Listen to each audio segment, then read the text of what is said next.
about 2:17 we started our ingress, and we were 170 knots full speed, going up the stream valley, and we came up on the A1. I could hear him. He said, told us to kill off our airspeed, and when he said that, that's when I kicked the penetrator out the door and started the hoist going down, and I saw the smoke right away. Of course, the pilot, he loses sight of the guy from about 200 feet out or so.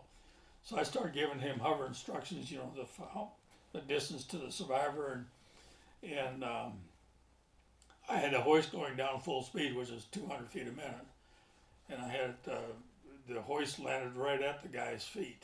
All I had to do was bend over, pick it up, put the strap on, and I started yanking him up, and as he was coming up, our co-pilot saw the other smoke off to about the 10, 11 o'clock position, about a quarter of a mile away or so.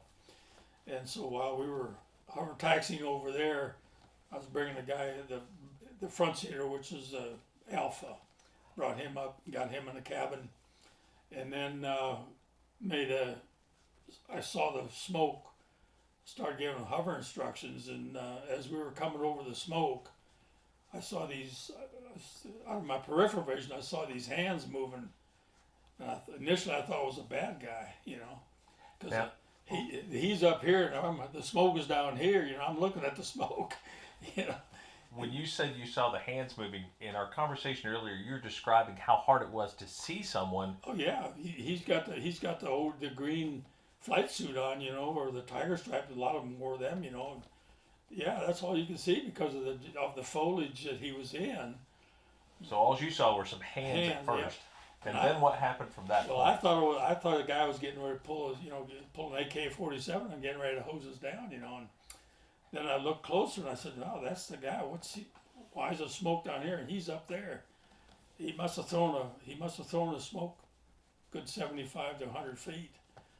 And he threw it downhill because he was uphill from where his smoke was, So I ran the hoist down to him and got him on the hoist. And as he was coming up on the hoist, the pilot did a pedal turn to the left and swung the nose around. And I was still bringing him up on the hoist while we were making our egress. I got him in the door and I, turned my gun back in place and I started hosing down the ridge lines along our egress route to keep heads down and all that, And it took us from the time we went in till the time we came out, it was 10 minutes.